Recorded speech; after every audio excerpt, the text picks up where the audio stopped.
logged in. Oh well. Hello, ladies and gentlemen, and people of the internet. I am James Phoenix, and this is another WWE Fantasy Log. Take two!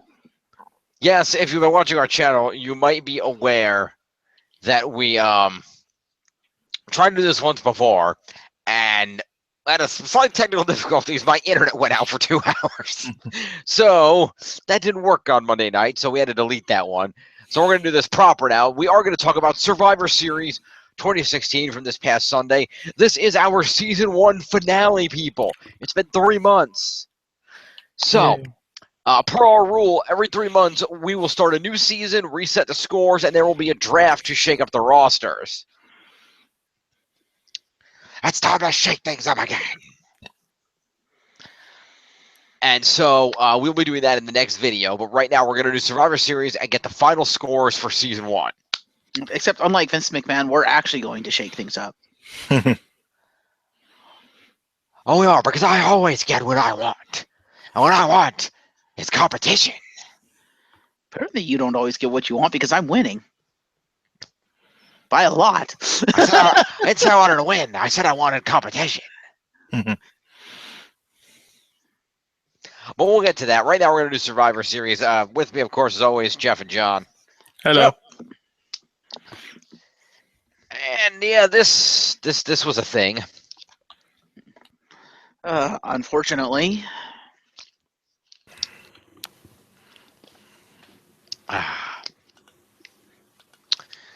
Oh, that reminds me. I'm not scoring moves to the pre-show because fuck them.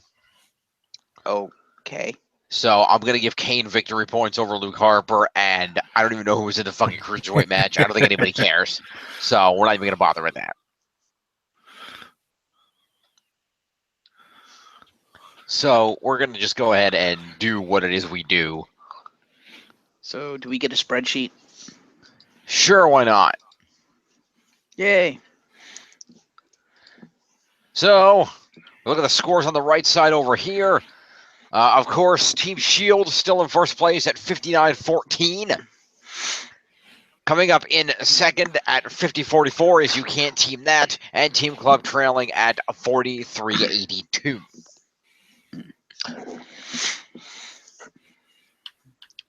And if we go over to the leaderboards, you'll find out that Kevin Owens is still in the lead at 751 points. Followed closely by AJ Styles at 581, Roman Reigns and Seth Rollins at 565 and 435, Rhino, one of the SmackDown Tag Champs, at 428, Jericho at 416, the Raw Women's Champion Charlotte at 407, The Miz, the Intercontinental Champion, coming in at 374, Dean Ambrose at 357, Bray Wyatt at 354, rounding out the top 10. Very good. So, we're going to see where this ends up. I think, generally speaking, the places where people are, both in team scores and superstar scores, is not going to fluctuate that drastically. Probably not, no. There will probably be some slight boosting on the list for the Ryan Kendrick and for The Miz for title retentions. But other than that, I don't think we're going to get much change. Yeah. So, let's just go through this. There's only a half a dozen matches, so this is going to be pretty easy. I'm going to go right over to the listings real quick, and I'm going to go ahead and I'm going to give 26 victory points to Kane for his pre-show match.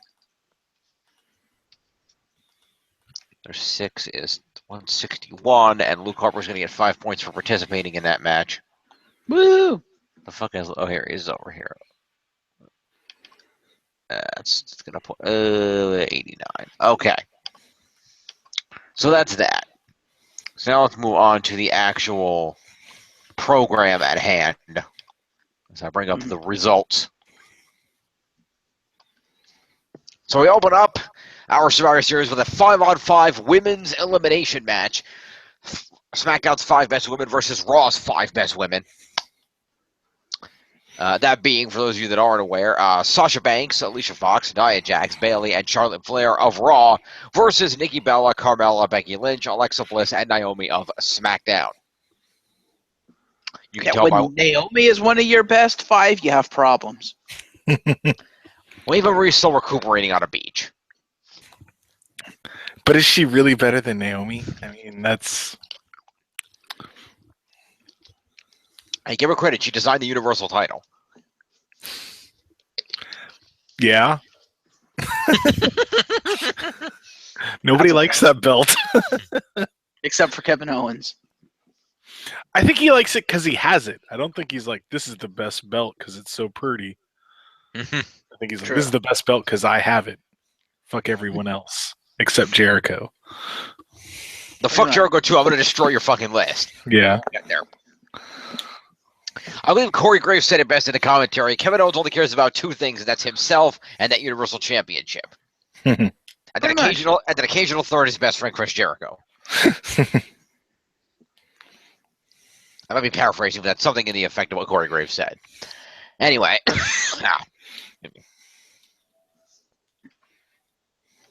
So, in this women's match, let me go over to my results over here. Before the match even began, we had Nikki Bella taken out by a mystery assailant, Natalia. Carmel. Yes, Nikki was taken out, and Natalia, the coach, had to step in at the last minute. It was conveniently already in her ring gear wearing a SmackDown t-shirt. And conveniently standing right there so Daniel Bryan could say, I don't have time to figure this out. Go. The match is starting literally right now. Wasn't she their mascot / coach? So. She was their coach. She was not their mascot. So I could see her wearing the SmackDown shirt, but yeah, the ring gear is like, Yeah. But then again, James Ellsworth was wearing ring gear. It's true. So. But we'll get to that. So when Nikki Bella gets taken out, Natalia steps in to fill her place for this match. And it makes sense given the fact they were in Toronto, Canada. Or would have if Natalia had gotten any kind of a pop whatsoever. It's like nobody gave a shit. Oh, there's a heart here. Nobody cared. Oh, she got a cheer, but it wasn't a huge pop. No, it wasn't. The lesson that Toronto taught us tonight is, fuck Natalia, we want Jericho. Pretty much. Like, I was surprised Kevin Owens didn't get a pop. I'm like, what is he Canadian? What? No, Kevin Owens isn't Canadian. Yes, he is. No, he's not. Well, yes, he is. He's Canadian. He moved to Florida, but that's why they bill him. That's why he's billed from like Montreal, Quebec, Canada. Right, Quebec. Right, but here's the problem though. He's from Quebec, Canada. He's French Canadian. That doesn't count. Ha! They hate those. Fair enough. Anyway. He's as Canadian as Sami Zayn. Damn. And Sami Zayn might or might not be Mexican. El Generico is. I don't know about Sami Zayn. They're different people. They are. Okay, fair enough. And sadly, El Generico's dead. He is. Sad. Yeah. I keep forgetting who confirmed that, but...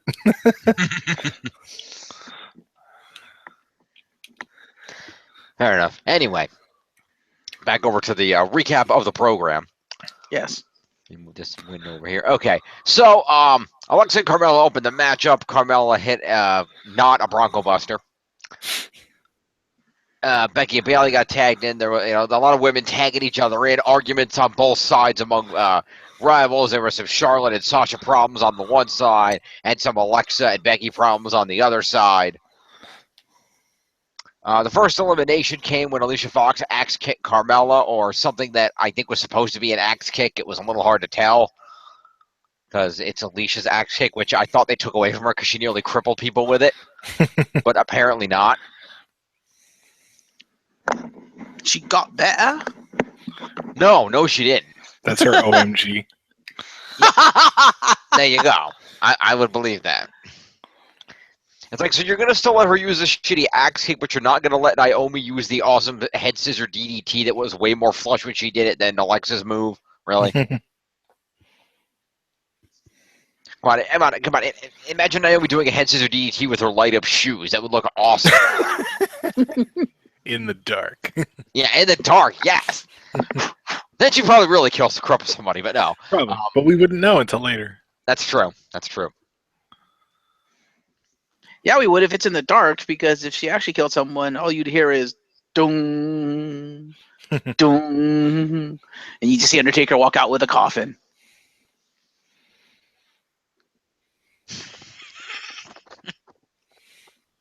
I'm sorry. Hmm? I'm sorry. I'm just imagining the coffin's walking with him, but the coffin has crutches.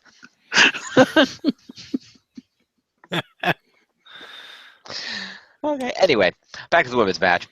So, Carmella gets eliminated early.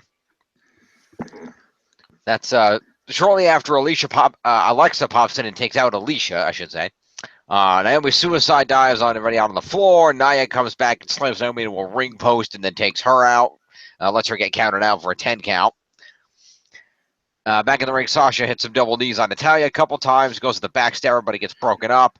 Natalya rolls Sasha up while she's distracted and pins her, which is kind of disappointing.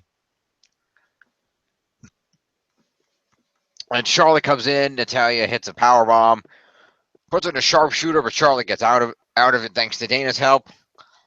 Comes back, boots Natalya, and takes her out.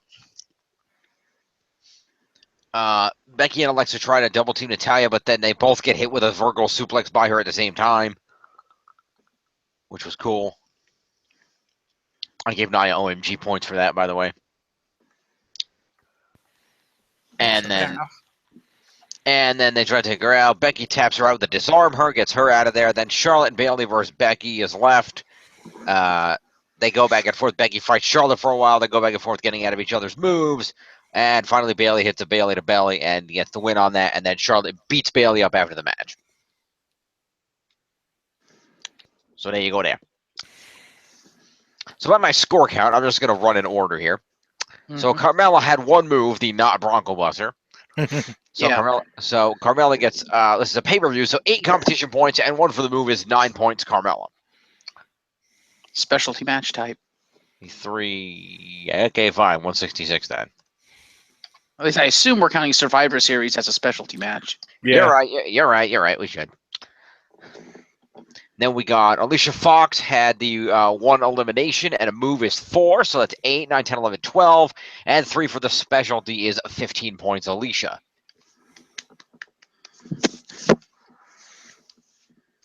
$77. And then we have Alexa Bliss had the 1 elimination at for 3, 8 for competing is 11, and 3 is 14.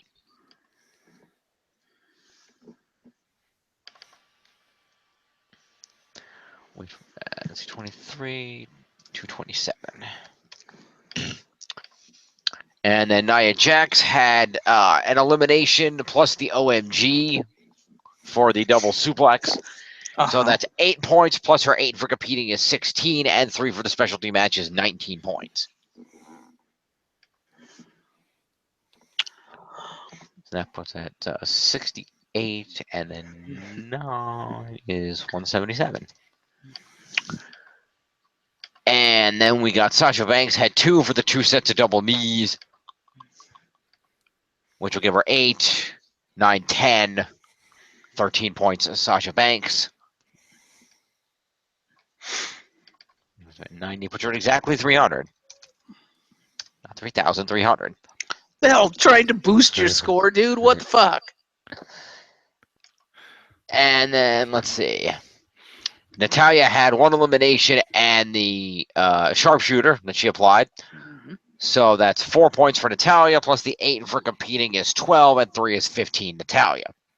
I think she also did her lariat. Okay, 16, Natalya. 130. And then we've got Charlotte had an elimination. She had the getting out of the sharpshooter is 6, and her big boot is 7.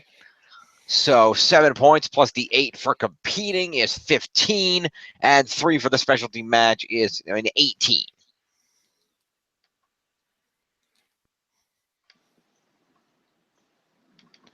Yeah. And then 3, 425. Jim, I'm gonna stop you right there. You Yeah. forgot one thing. I'm gonna go back and give them the victory points.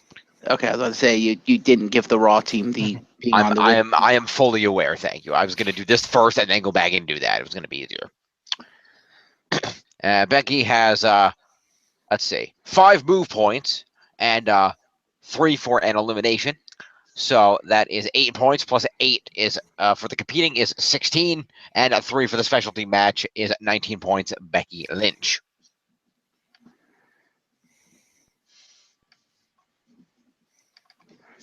$223. And lastly, but certainly not leastly, Bayley had 1 Bayley to belly and the final elimination of the evening. So that gives her 4 plus the 8 is 12 and 3 is 15 for Bayley. Which would be 328. And then the members of the Raw Women's team, let's see here.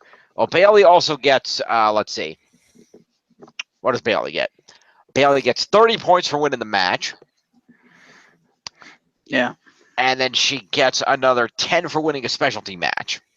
So 40 extra points, Bayley. 268. 368. 368?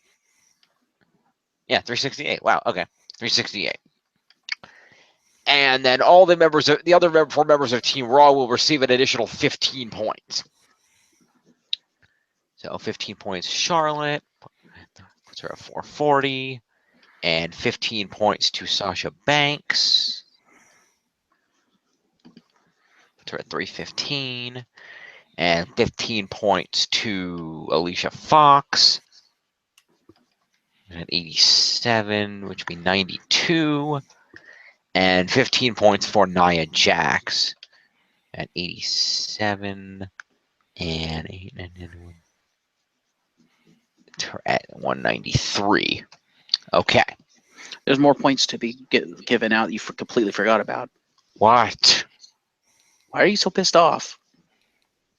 What did I miss? Dana Brooke. Okay, Dana Brooke gets 5 accompaniment to ring points. And interference. Oh, for pushing the rope? That's considered interference, isn't it? All right, then she's at 187. Okay. That's our women's match, folks.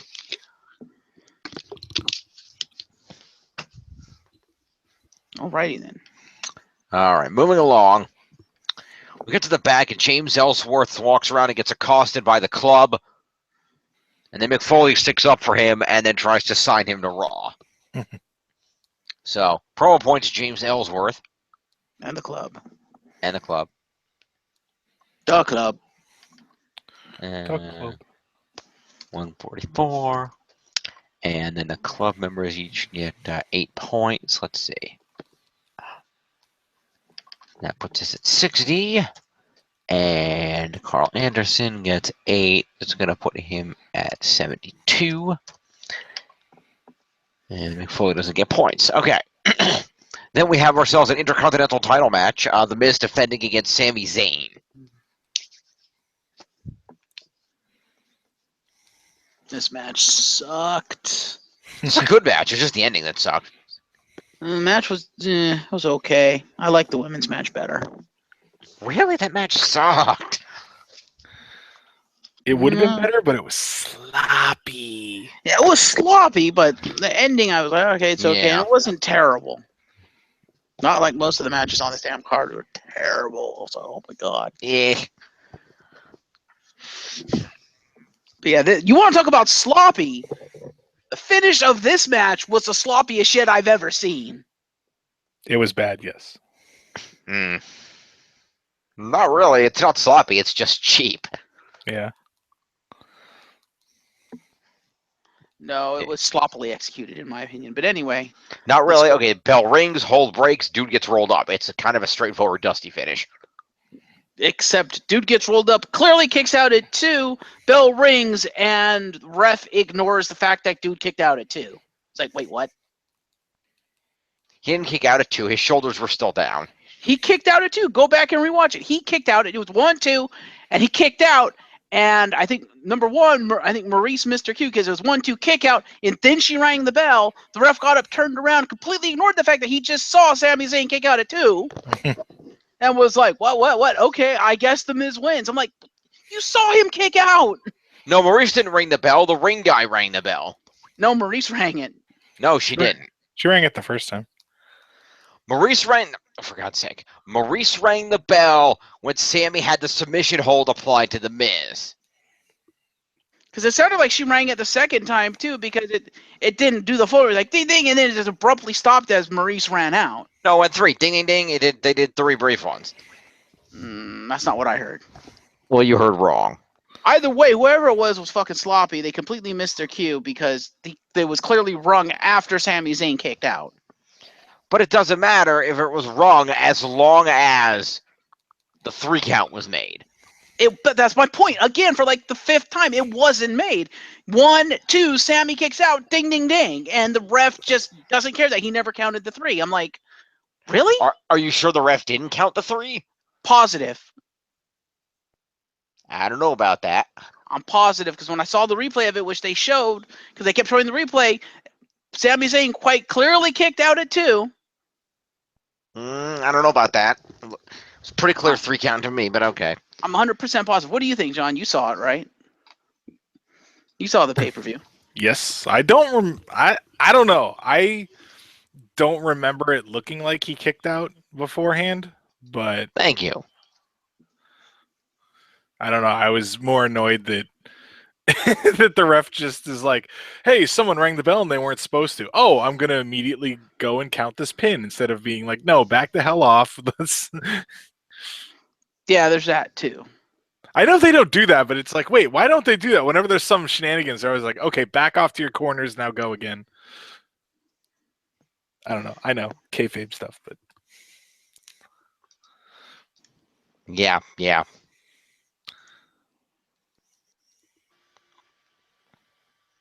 But the match was still good. They did a good job telling the story of Sammy having that injured leg and it winding him and making him unable to do things like the haluva kick. Do we disagree? No, they did some good stuff with his leg and stuff. I'll admit that. Yeah.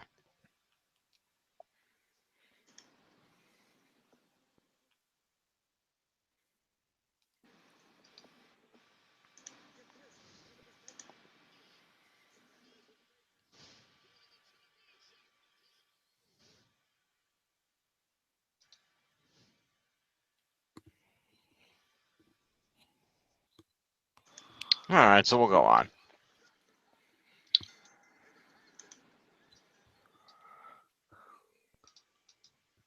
So let's see here. For this match, according to my tallies, of course, yes, of course, those who missed it, basically what happened, Miz and Zayn had a good back and forth match, and Zayn managed to lock in a submission hold on the Miz.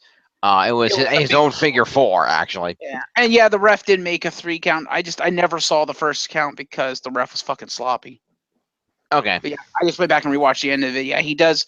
He does make the 3 count, but the first count is a blink and you'll miss it kind of thing because the ref makes the count before he's actually in position. I believe that actually. Makes Because sense he to made me. the first count as he was sliding down to position. I'm like, no, you have to be in position first, ref. None of the storyline says he doesn't. So, yes, of course, there was a submission hold, and Maurice, Miz's wife, ran over and rang the ring bell. Yeah. So Sami Zayn thought that Miz had tapped out and that he'd won the title and released the hold, only to get rolled up from behind. Yes. I don't need you It's to guess still- me. I know what happened. I'm explaining it for the audience, not you. Still a sloppy ass finish. I hated that finish. It was so It's a dusty finish, and Miz cheats to win with Maurice's help. It fits his character. No, I'm fine with him cheating. I just thought that what they did was sloppily executed. I think it would have been better if Miz had just used the same tactics he's used to get him to the dance with, maybe Maurice with the spray and bring out the Spirit Squad or something like that. That would have been fine. And this would have been fine if it had been executed properly, but it was so sloppily executed. I was like, that was kind of shit. But I don't. I said, I don't see what you're calling sloppy. The whole Maurice thing, the fact that the ref made the first count before even getting into position. Well, because it was a sudden thing, so the ref said, "Oh, I got to count 1, 2, 3," and he did it as quick as he could, so he get down there and get the count. That was what he did. Except if you watch every other match that's ever been done where the ref hasn't been paid off or otherwise bought off by one of the people, the ref always gets into position first and then makes a count. And I know we've even complained about that a little bit of, wow, the ref took a while to make the first count. What the hell? Well, this ref chose not to do that because he saw the pinfall. He could see his shoulders were down from where he was, so he got down there and he did the 3. So fair enough. I don't know. Just to me, it was sloppily executed. Rick, what do you think? Would look fine to me. But I mean, if he did the first count, if he started before he was fully in position, I don't know. That had to end the match anyway. So yeah, I'm saying the whole. I was just saying the whole finish as a whole, not necessarily just the count. Just that entire finish was just not executed well. I thought it was a dumb finish, and it just wasn't done I think well. It was a dumb finish, but probably not for the same reason. Fair enough. Anywho, so yes, the Miz did retain the belt. So we'll do Sami Zayn first. Sami Zayn gets 8 points for competing. He did escape a figure 4, which is another 3, puts him at 11, and 1 for, I believe he hit a haluva kick, if I'm not mistaken. Oh, no, he hit the blue thunder bomb is what he hit. Yeah. And so that would be an extra 4. So that's 8, 9, 10, 11, and 12 points for Sami Zayn. Mm-hmm. Let's see, where the heck is he? 12, 54, puts him at 264. And then The Miz will receive 30 points for winning a pay-per-view match. He will receive another 20 for retaining the Intercontinental title, so that's 50 points. 8 for competing is 58. 1 for the figure 4 that he applied is 59. And so Miz will get 59 points for the evening. Mm-hmm.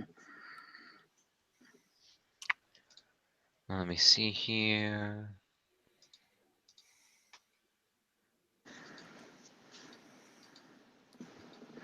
The other thing that makes it really sloppy and just makes it really disappointing is Maurice is a fucking legend. She should know how to execute it properly, and she botched it to high heaven. I'm just like, oh my god. How do you botch your bell ring? All you have to, she rang the bell. That's all she had to do.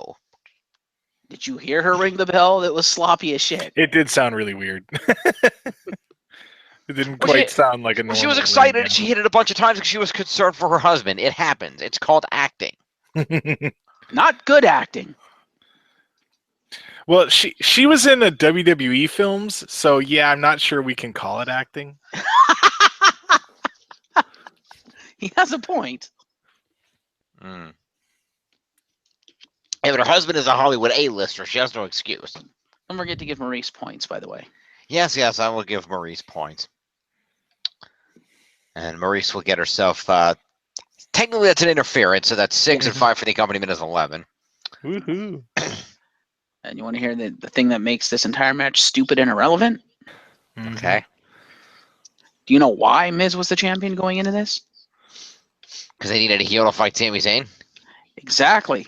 So supposedly what their plan is that at the last minute they were like, shit, we need a heel, put it on the Miz.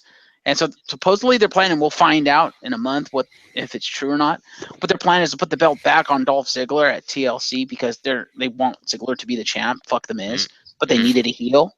And I'm like, but what's the point of Sami Zayn's going to lose? Yeah, pretty much. So basically making Miz the champ was fucking irrelevant and stupid. But they wanted people to be behind Sami Zayn, and that wasn't going to happen if he was fighting Dolph. I don't know. They were in Canada. I think they'd be behind Sami Zayn over Dolph. Canada's weird. Anyway, moving along. So Ambrose and AJ talk trash to each other in the back, so promo points to those dudes. Yep. Where the hell's Dean Ambrose? Here he is. In an asylum. Well, besides that, 65, yep. And then who is he trash talking? AJ gets 8 points. It's 9. Okay.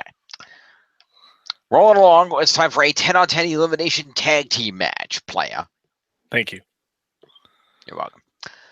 This includes representing Team Raw, the New Day, the Club, Sheamus, Cesaro, Enzo and Cass, and the Shining Stars, taking on Team SmackDown, Slater and Rhino, the Hype Bros, American Alpha, the Usos, and who the hell am I forgetting?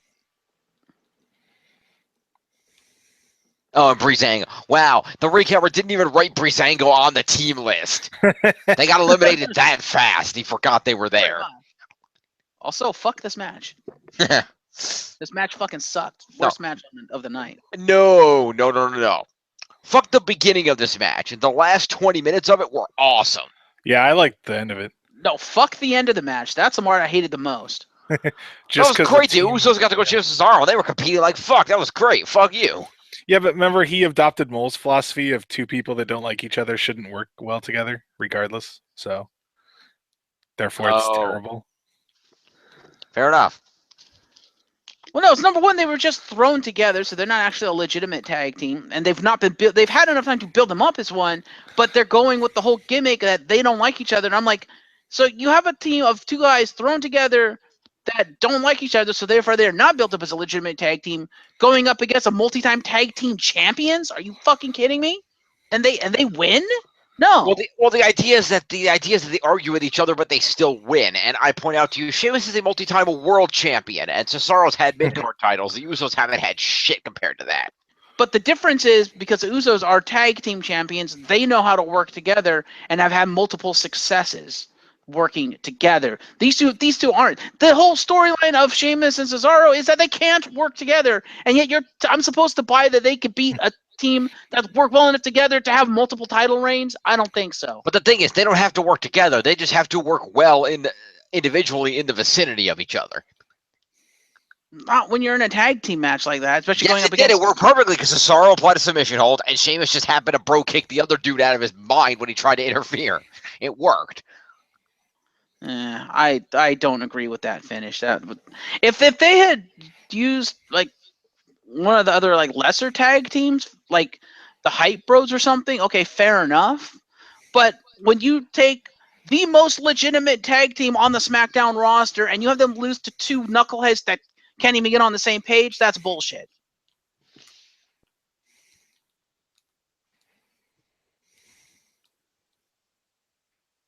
Why not? They lost the titles to three knuckleheads that don't take the division seriously.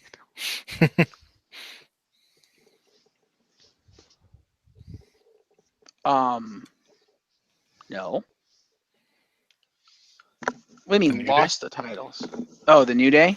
Yeah, but at least the New Day is a tag team. They work well together. They're friends and stuff. Unlike fucking Sheamus and Cesaro, they were actually built up to be a tag team before they got their title shot. Right, but realize that that's the idea. It's the underdog story of they shouldn't be able to win because they don't work well together, and yet they do. And that's the gimmick. That's the entire idea. Yeah, but they shouldn't be beating multi-time tag team champions until they get to the point that they are in fact a tag team and that they are actually working well together. Right, but they have to do that to keep the tag team looking legitimate so that in 23 days when they beat the New Day for the titles, it doesn't come out of the blue. Hence why I said if they had chosen almost any other tag team on that roster, with maybe the exception of the champions, aside from the Usos, I think it would have worked because it still would have legitimized them as a tag team because they still would have beat a team that's actually a tag team. But those teams that are actually tag teams suck. Like American Alpha, maybe, but the rest of those teams that are tag teams suck. Yeah, have them beat American Alpha. I would have bought that. I wouldn't have bought that. I wouldn't have bought that. Yeah, no. Why them beating the Usos more than American Alpha? Really? Yeah. Yes. Usos aren't entertaining anymore. Yeah, exactly. The Usos are boring heels now. Nobody cares. It doesn't matter if they're entertaining. They're multi-time tag team champions. They are the most legitimate tag team on the roster. Yeah, so you're making the cardinal mistake of WWE, though. You're remembering things that happened more than 3 months ago. Yeah. Also, at least Gable is like a fucking Olympian. So, yes, I would buy that he can out-wrestle two dudes who used to paint half their face. Yeah. Well, I mean, don't get me wrong. Two dudes who showed up and said, we are not going to be stereotypes at all. We're going to come out to wrestle. Impossible! True. But don't get me wrong, I think American Alpha is the better tag team, but I'm just saying the Usos are the more legitimate tag team at this point in time because they are the multi-time tag team champions. They are not the team that should be losing to two people randomly thrown together. They can't get on the same page. And think about it. If in other people's minds, if the American Alpha are the better tag team and Sheamus and Cesaro come out and beat them, that makes them even more legitimate.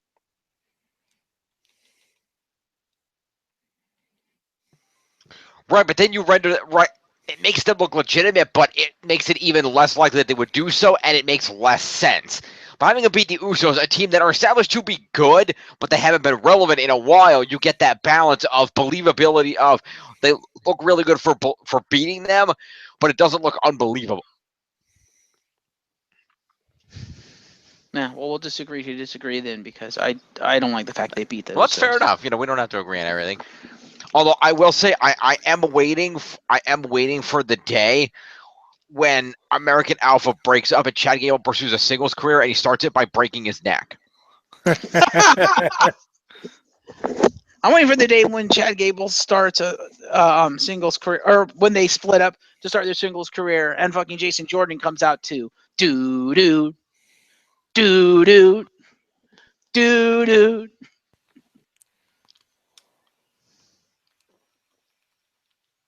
But yeah, the other reason I didn't like this match is because it was nothing but a fucking spot fest. Like, it was a short ass match and it was nothing but a tag team spot fest. I'm like, what did you expect? There was 20 fucking dudes in the ring. But there was only ever two people in the ring at once. I know. There were several instances where everybody was in the ring at once. But no, but there's like 20 fucking dudes, and for everybody to get a little bit of time in the ring, all they had time for was their big spots. There wasn't going to be time for straight up wrestling. And no, that's not true because the last two teams wrestled the fuck out of each other for at least 5 minutes at the end of the match. So no, your point is invalid. No, it's not invalid. The last two, yeah, fair enough. John, is he invalid? Shut up. But for most of the match, it was nothing but spot fest until they got to that point. It's Survivor Series. The pay-per-view has been built for 30 years on spot fests. Try telling that to the women who wrestled an actual match. Not really. More than the tag teams did, and at least it wasn't a spot fest. No, there was mostly spots in that match, and maybe you didn't notice, but when they at the point where they tried to wrestle, it looked sloppy as fuck. At least they tried. It looked, but it looked worse. I'd rather have a spot fest that looks clean than have that. Yeah. Anyway, can I score the match now? Yeah. No, aren't we reviewing it? Wait, which are we doing? Both. Oh.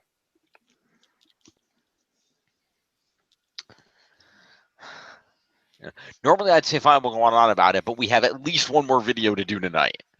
So let's not go crazy about this. Yeah. It still wasn't the best match in the world, but it had a decent ending. It's all we were thinking. That match. Well, yay for you. Anyway. So let's go through all the people to get points tonight. Again, I'm going to do the winning points at the end after I do everybody's main participation points. All right. So let's open it up. We're going to open up. Biggie gets 1 point for being part of the opening midnight hour. Mm-hmm. So Biggie gets 8 for competing, and that one is 9 points for Biggie. So that's 9. We'll put this at 348. And then we've got Kofi Kingston gets 1 point for the opening midnight hour and 3 for the pinfall elimination on the Breezango team. So that's 8, 9, 10, 11, 12 for Kofi. Oh, by the way, 3 more for Biggie for the specialty. I wasn't thinking. Surprised you didn't start with Breezango for thank you for coming points. I'm going in the order that points were earned. Yeah, they earned the thank you for coming points first. No, the midnight hour was first. That's why the midnight hour was first, and can we go with the point for the elimination? I'm going to do them in a minute. Fair enough. Anyway, so like I said, Biggie and Kofi.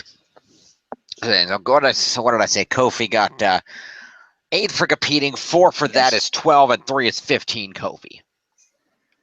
Mm-hmm. 15 points to Kofi, which is 18, 23. I assume you're going to go back and give them all specialty match points later. No, I'm doing that now. I'm adding 3. All right. All right. So then we had, I guess, Breezango each get 8 points for competing. So we'll just get those now. 345 and Xavier Fandango. Woods gets accompaniment points. Yes, I'll hit him with that in a minute. This is 3 is 55 for Fandango. Then we got Xavier Woods gets himself 5 accompaniment points, puts him at 10. Okay. Rolling on down the line. We'll do the Usos next. Jey Uso gets 5 move points and an elimination for the elimination of Kofi. And the New Day, they're in. So that's 8 points, Jay, plus his 8 for competing is 16, plus 3 for being in a specialty match is 19 points for Jey Uso. Which is 47, and then 9 is 56. And then Jimmy Uso had 2 moves in the course of the match, so that's 10, plus 3 is 13 for Jimmy. 89, puts him at 289. And we'll roll on to the club. Carl Anderson had 3 for the elimination that he got off of one of the 2. What's that fucking move they do? Magic Killer. There we go. 1 elimination off of one of the Magic Killers and 3 moves. So that's 6 points Anderson plus the 8 for competing is 14 and 3 is 17 for Carl Anderson. 89 puts him at 89. And then Luke Gallows has a 5 for 2 moves and the elimination off of the other Magic Killer. So that's an additional 5, so 8, 13, and 3 is 16 points Luke Gallows. 76. Okay. I would also point out to you they had more than enough time to make the tag team match an actual match, considering they had a 1.5 minute main event. I thought the tag match was going to be longer. That's why the beginning shocked me so much. It should have been longer because thought it was supposed to be a 4-hour pay-per-view, and it's like, well, with the 1.5 minute main event, you only have a 3.5 hour pay-per-view. It's like, wait, what? Their pay-per-view is always done like 20 to 25 minutes early, though. This is standard. And Chad Gable gets 1 point for assisting in the Grand Amplitude. That wasn't a Grand Amplitude. No, it was something else. But I like they did it, and Jordan slides out, and Gable like waves him back in. That's the Grand Amplitude. Because Grand Amplitude, when it ends, Gable's supposed to be the one to pin, but yeah, no, but that wasn't the Grand Amplitude because the Grand Amplitude doesn't involve the turnbuckle. No, the Grand Amplitude he Germans him at the end, and he does the bridge pin. It was it was something else, and he like was waving him, and he's like, "No, dumbass." Technically it's a version of the Doomsday Machine. Yeah, but they're calling it the Tech Fall. Tech Fall. Enough. It's a Jordan is an electric chair followed by a diving bulldog by Gable. So that sounds like some kind of like shitty Western like RPG. Tech Fall. Pretty much. Yeah, it does. And I'm totally gonna like pre-order that. Yes. But yes, Jordan, after hitting this move, forgot he was the legal man and threw himself out of the ring, and then Gable waved him, and he went, "Oh shit!" and he had to come back in. Yeah. That reminds me of the. So lesson learned: to never make Jordan the legal man off a tag team move. It's true. You would think if they were gonna debut another tag team move, it would be one where Jordan is the one that's left in the ring afterwards. Yeah. Just for those situations, but he could have been. There was no reason for him to slide out, except that he didn't think he was the legal man. I think there was supposed to be a tag involved, and they never did it, or the ref didn't see it. And so Gable went through the pin. The ref went, "No, you're not legal." And he went, "Oh shit!" and had to wave Jordan back in. I think there was a missed tag in there somewhere that was supposed to occur that did not occur. Fair enough. Or Jordan just fucked up. One of the two. Hard to say. That reminds me of the not that shitty Western action RPG called Technomancer that I kind of want to play. It's okay. It looks like at least looks like fun to play. Anyway. Yeah, kind of.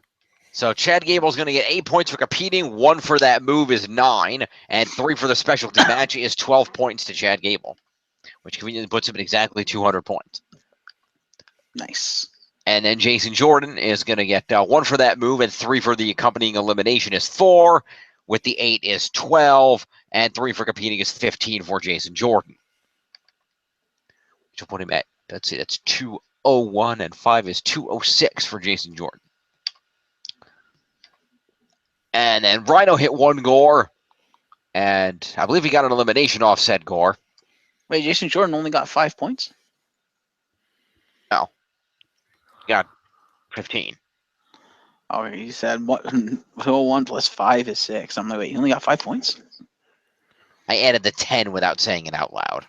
Oh, fair enough. See, Rhino did get elimination off the Gore, right? I'm not imagining that. So I don't know if he got the elimination off that or if Slater did. Rhino hits the Gore to Yeah. eliminate Gallows and Anderson. So yeah, no, it was Rhino. Fair Okay, so Rhino gets that because Rhino 4 points. At top of the 8 for competing is again 12, and 3 is 15 for Rhino. 38 for 43. Let's see. Big Heath didn't do anything, so he just gets 8 points for competing. 342. Big Cass gets 2 for being part of the Bada Boom Shakalaka and the big boot that he hit. So that's 10, and 3 is 13. Well, that reminds me, 3 more to Heath for being in the specialty match. I'm not thinking it's 45. And then what the hell did I just say? 13 to Big Cass. Plus specialty match. No, that was counting specialty match. Okay. Because he had 8 plus the 2 for the moves and 3 for the specialties. 13 for Big Cass. Fair enough. Puts him at 264. Enzo Amore actually got the pin off of that. So Enzo gets 1 for the specialty, 3 for the elimination is 4, is 12, and then 3 is 15 for Enzo. How you doing? He is 36. And then, what did I say, 5, so 241 for Enzo then. And then lastly, if not leastly, Sheamus gets 3 points for the 3 moves that he did. 8 for competing is 11, and 3 is 14 points. Sheamus. And then doesn't he also get points for being on the winning team? We're going to get to the winning stuff in a minute. Oh. So that would be 17, and then 4 is 321. And Cesaro had 4 moves, and the final elimination of the match is 7 points. So 8 plus 7 is 15, and 3 is 18 points. Cesaro. What's that? 21, 331. Okay, now the winning team was Team Raw, thanks to Sheamus and Cesaro. So, let's see. So let's do this quickly. Cesaro got the winning submission tap out. So Cesaro would get himself 30 points for the match victory, and 10 for winning a specialty match. So 40 points to Cesaro.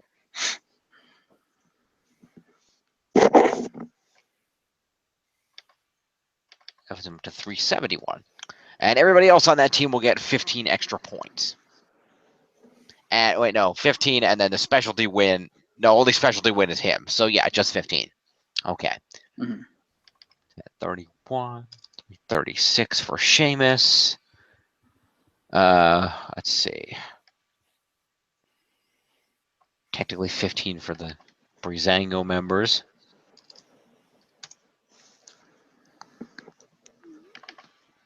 70, 15 for the members of the New Day. 166, and Kofi is 33, and 5 is 38. And let's see who else is on Team Raw. The Club gets 15 points.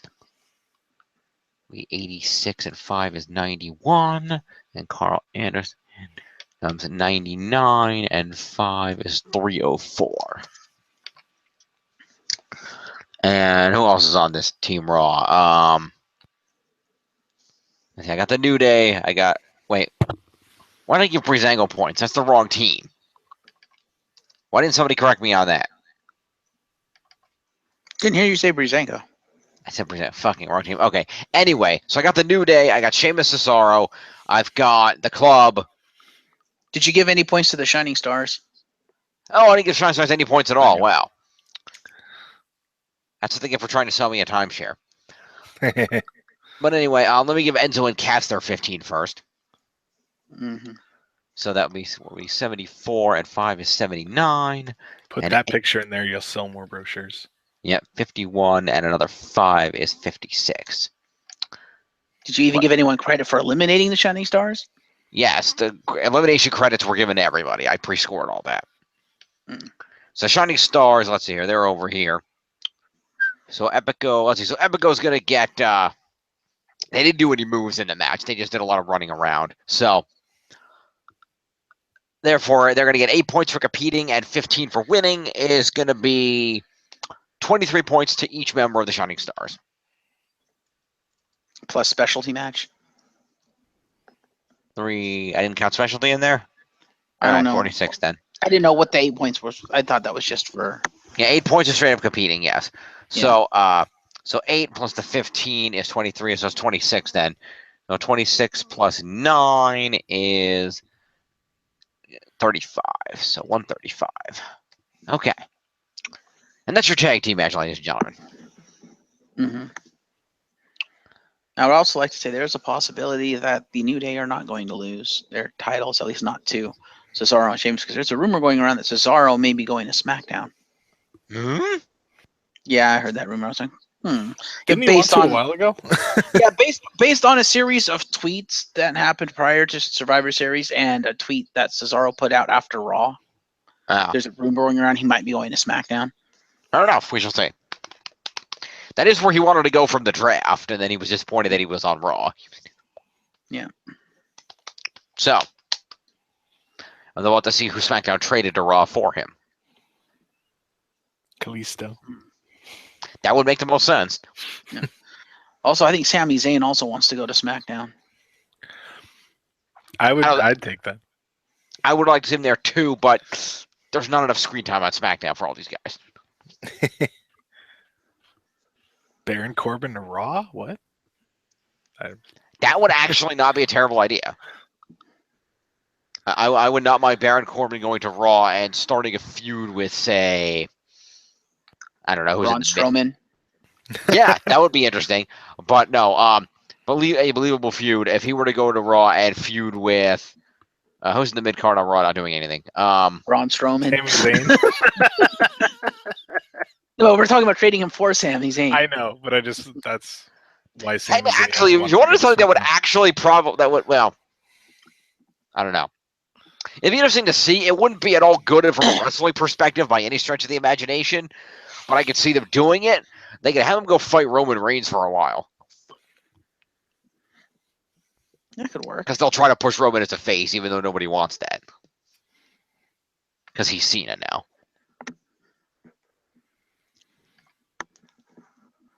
I don't know if they're going. Or hell, have Baron Corbin if Jericho's going to face turn and feud with Owens, have Rollins feud with Corbin. I don't know if they're going to go ahead with a full on Shield reunion here between Rollins and Reigns. You kind of can't do that if he's going to be face. Yeah. Anyway, let's go to the match here. So, if I recall correctly, Kalisto got disqualified because he specifically kicked Kendrick first. So therefore, Kalisto would have 8 points for competing and 4 for his one for and he got out of the captain's hook, and 1 for his move. So he had 8, 9, 10, 11, 12, but his move points would be redacted due to the disqualification, which would leave Kalisto with straight up 8 points. Fuck you, Corbin. That would be 8. That put him at 37. Fuck you, Corbin. Meanwhile, the Brian Kendrick gets himself 1 point for the captain's hook that he applied, and then he gets 30 points for winning the match and 20 for a cruiserweight retention. So 51 points to Brian Kendrick. I'm hoping one of the rules we change is you shouldn't, if the person loses for disqualification, the winner shouldn't get full win points. All right, we'll put that on the rules discussion list. Fair enough. That's a good thing to talk about. Excellent. But in the meantime, 50 points to Brian Kendrick. 51. So that'd be up. Let's see, 72. So 82, 92, 02, 12, 22. So 322 for the Brian Kendrick. Good Lord. Question, Jim. Answer, Jeff. The point you gave to Kalisto for escape, what move was that for? Captain's hook. Okay, he needs another one. Why? He escaped a sliced bread number 2. Okay, I'll give 3 more points to Kalisto then. That's fine. Puts him at 40 even then. That's good. Okay. And Baron Corbin gets 1 point for an end of days. And interference. Also 6 for an interference. Yeah, so technically he gets 7 points. 7 points, Corbin.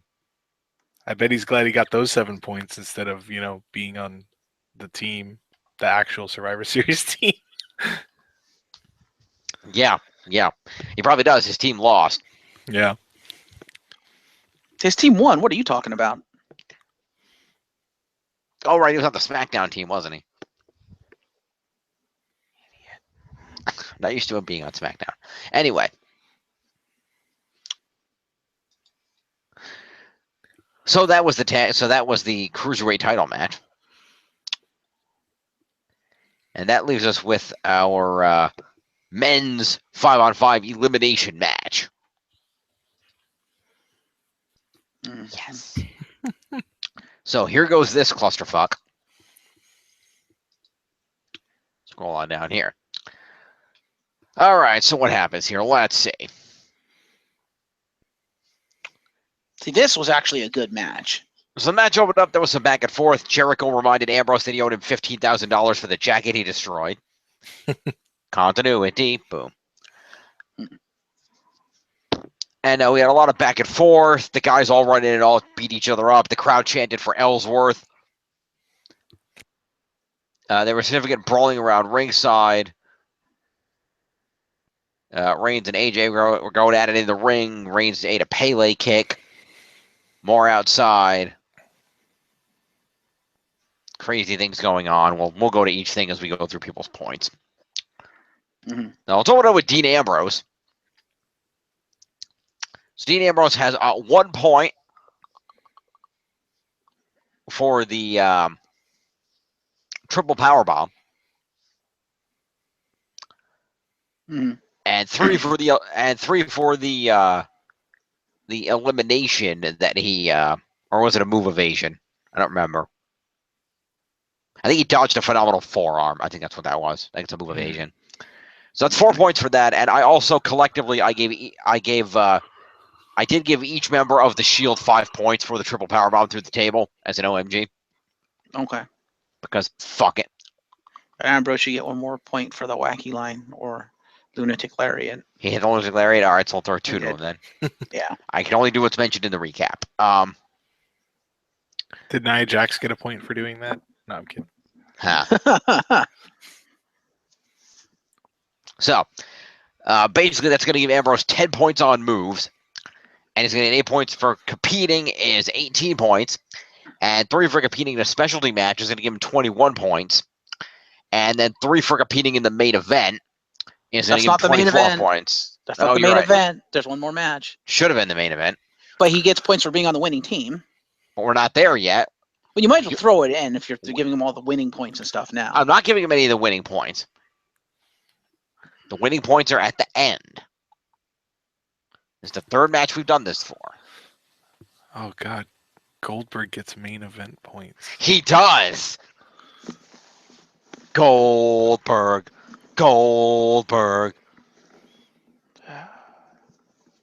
Anyway, as I was saying, Ambrose gets 10, 18 for competing, and 3 for a specialty is going to give him 21 points for Dean Ambrose. Fair enough. Ambrose. Ambrose. Please tell me you made that tag team. 86. What tag team? The Lunatic Librarian. Ha! No, I have to do that. Okay. I also have to make that T-shirt so it can be one of my career mode gimmicks. Yes.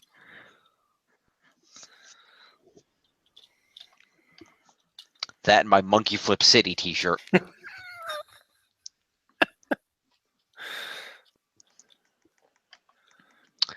So moving along, we have Kevin Owens, the Universal Champion. He gets 2 points for moves, and he gets 3 points for a foreign object used for using the list. So that is 5 points to KO, plus 8 for competing is going to put him at 13, and 3 for a specialty is going to put KO at 16 points. Okay. So that's going to put him at, let's see, 61, 67, 67. And then AJ Styles had, as far as I gathered, AJ Styles only actually connected with one move, and that was the Pele kick. I don't think any of his phenomenal forearms actually connected. I think he got caught or dodged each time. I thought one hit. I thought he could hit be wrong. Strowman with one, but I get. Okay, then I'll throw him another point. Yeah, that's right. It was Strowman that he hit with it. Okay, 2 points then. So, oh, that's right, to set up for the Shane clothesline. Right. Yeah. That somehow miraculously works. Anyway, we'll get there. He's So Daredevil, remember? Yeah, so 2 points to AJ, and that's going to be 8. That's going to be 10, and 3 is 13 points to AJ. If the son of the owner clotheslines you, you just go down. No, that's 99, and that puts him at 602. Mm-hmm. And then after that, we have Braun Strowman, who gets 1 point for the chokeslam that he applied to, I don't remember who. He did it to somebody. No, it was not that. It was a running power slam that he used to eliminate somebody. Who did he eliminate with a? Oh, that was Ambrose. He eliminated Ambrose with a running power slam. So he gets that. He gets that 1 point. He has a grand total of 9 points for a combination of that, 3 for that elimination, and then 2 evasions of moves. So that's 9, plus his actual move is 10. And I gave Braun Strowman 5 OMG points for throwing James Ellsworth off the stage through a table. That works. All right. So that's going to put him at 15 for all told there, and 8 for competing is going to put him at 23, and 3 for the specialty is 26 points to Braun Strowman, the young up-and-comer. The brawnest of Strowman. So 357, and then 6 is going to be 363. All right, you want to go do James Ellsworth really quick? Just accompaniment and interference. Sure, yeah, 11 points Ellsworth. Although I would say technically you should give him elimination points since he's the one that technically eliminated Braun Strowman. No, we're not doing that. Good try, though. Good try, but no. That will not be happening. I respect that, though. Moving along, Randy Orton has 1 elimination and 3 RKOs. So that's 6 points plus the 8 for competing is 14, and 3 is 17 points. Randy Orton. Randy Orton. 66, and then another 7 is 273. And then Shane. Let's see, Shane had 1 point for his diving elbow, and 6 points for evasion of moves or escape of moves. Mm-hmm. I don't think Shane actually eliminated anybody. Nope. So 7 points Shane plus 8 for competing is 15, and 3 is 18. Did you give him OMG points? I didn't, because he does that in every match. Driving someone through a fucking announcer's table doesn't count as OMG. The hell is wrong with you, man? It's OMG, but he does it every match. It's literally a fucking signature of him driving somebody through an announce table with an elbow. If you want me to give it to him, I will. It's not like we're technically giving Shane points anyway. We said we would give them points if they competed, though. I know, but I'm saying it's not going to affect anything. Shane has no points except for this match. So Fair I'll give it enough. to him if you want. It's up to you. Shane McMahon. So in that case, Shane is going to get 6 and 5 is 11, and 1 is 12, and the 8 is 20, and 3 is 23. Shane.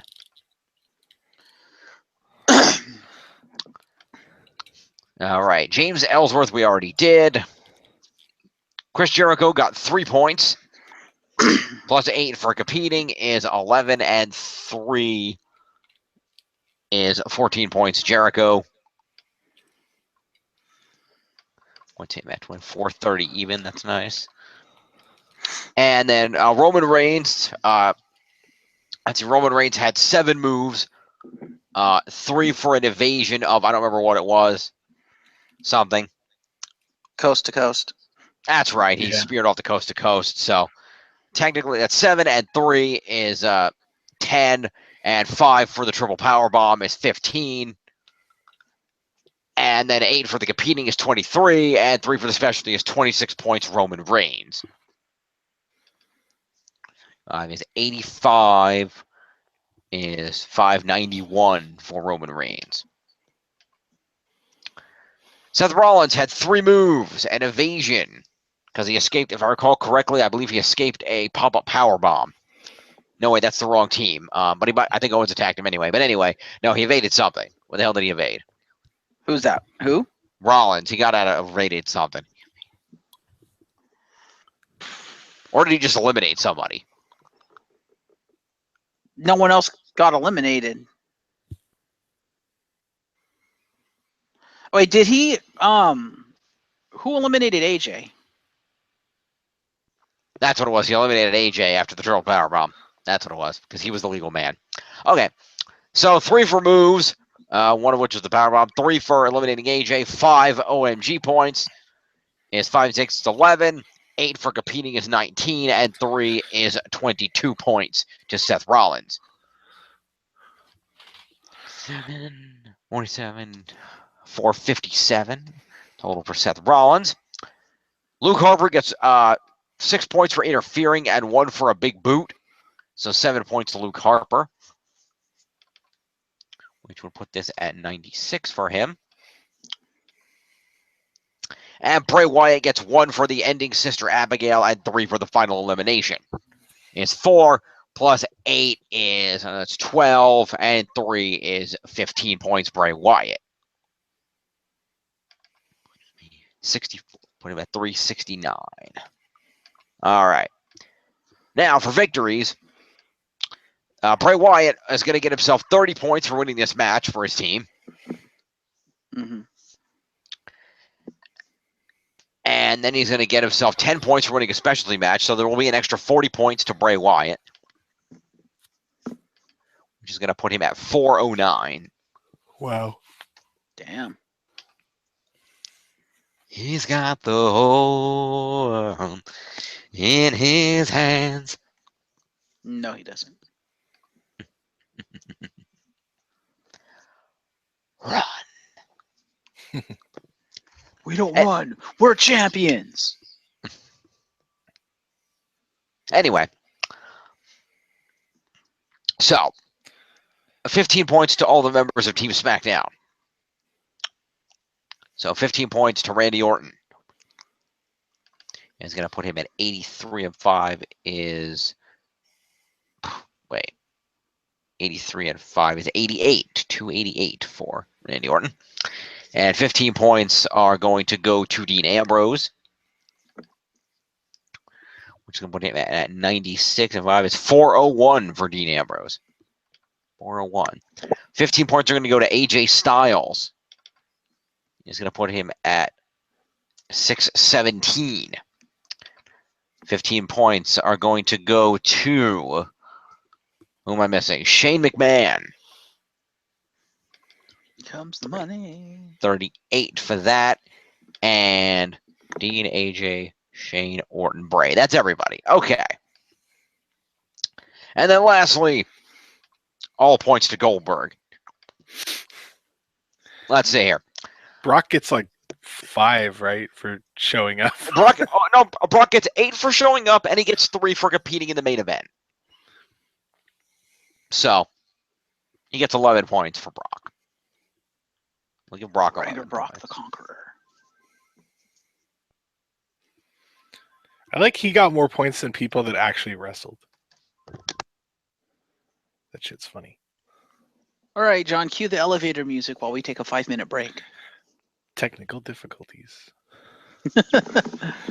Oh my god, I want to do that now. Like change my picture to that. So it doesn't just turn off my camera. It'll just be the technical difficulties. There you go.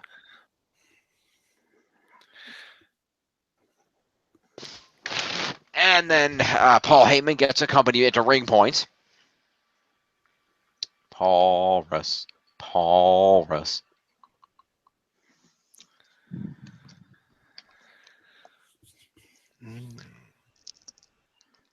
And then, lastly but not leastly, the Goldberg is going to get himself 30 points for winning a match. Mm-hmm. He's gonna get himself another. Let's see, what's a main event win get you? Another 5. He's gonna get 30 points for pay-per-view win. For winning the final match in the card, it's another 5. It's 35. He gets 8 for competing, which puts him at 30, 35, 43. And then competing in the main event is another 3. So that's 36. And then 3 moves is 39 points to Goldberg.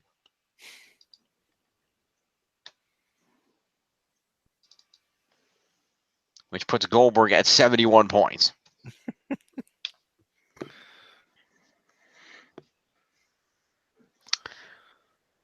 Does Goldberg get an OMG for utter domination?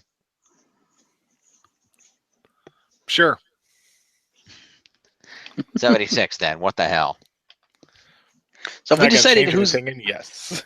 Have we decided who's getting all the extraneous points yet? We have not. It really doesn't matter, though. Yeah, I don't think it matters. I don't even get to bother to reward them at this point because you can see the scores on your screen here, folks. Your final scores for Season 1. Team Shield is the winner at 6,333 points. You Can't Team That comes in second at 5,487 points. And Team Bullet Club trailing at 4,689 points in a good showing. Hey, there's one of us with 4, one with 5, and one with 6,000. It is. Write it up into the final scores up above. I shall do so. Make it illegal. 6, 8, 9.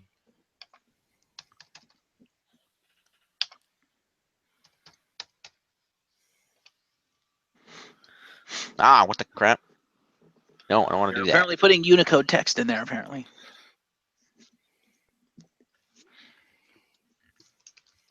Surfs here. 11, let's see, what the heck was the date of Survivor Series? That was on the 20th. And there you have it, folks. Wow. Believe in the Shield. Evidently.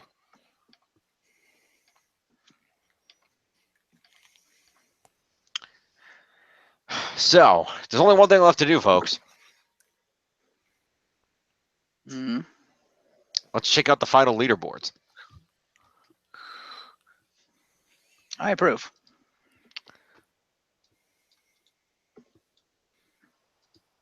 All right. Team listings. My team. Copy. Pasty. Pasty. Put this out a little bit. Okay. And now I go over to here. We want to go to the next team over. There we go. Team Shield. You are the champions, my friend.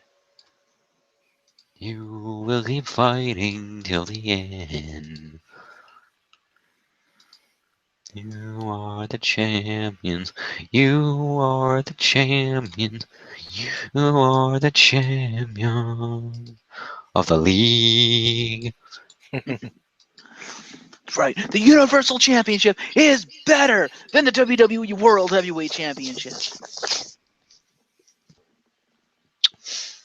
All right, so we're going to put these in alphabetical order, A to Z. I'm going to go over to here and put these in alphabetical order from A to Z. I'm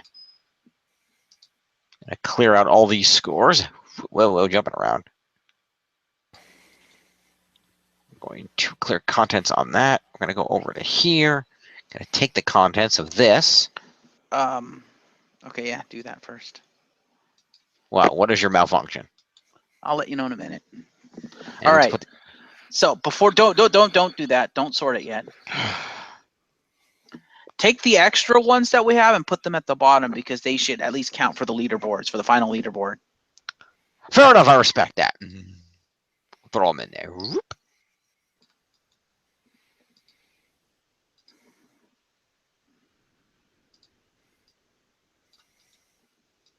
All right, let's take all their points. Oh yeah, you have to designate what show they're on, don't you? Yeah. Well, technically, he could just write an A. It doesn't really matter. Yeah, it doesn't Triple really H matter. doesn't matter. The only ones that really matter are Ellsworth. SmackDown, that one. Okay, yeah. SmackDown. Goldberg, I guess, is Raw. No doubt. Noam Dar is Raw. I don't even know who the hell Oni Lorcan is. He showed up on SmackDown for one match, and Shane is obviously SmackDown. Okay. All right. They're all active. Well, yeah, they're all active, so you can throw active down there. I think even Triple H is still active, isn't he? Technically, I'll count it. All Okay. right. Let's see this shit. All right, filter from the largest to the smallest.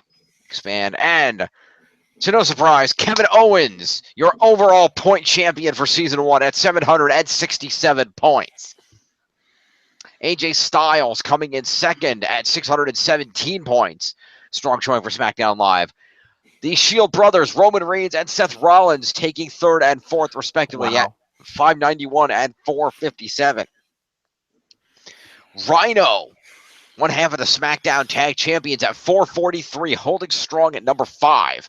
The Raw Women's Champion, Charlotte, representing the ladies, at 440, the Queen. The Miz, off of his very, very nice title retention at the Survivor Series. We're at 433. Coming in at number 7. Number 8 is Chris Jericho at 430 for helping his best friend Kevin Owens.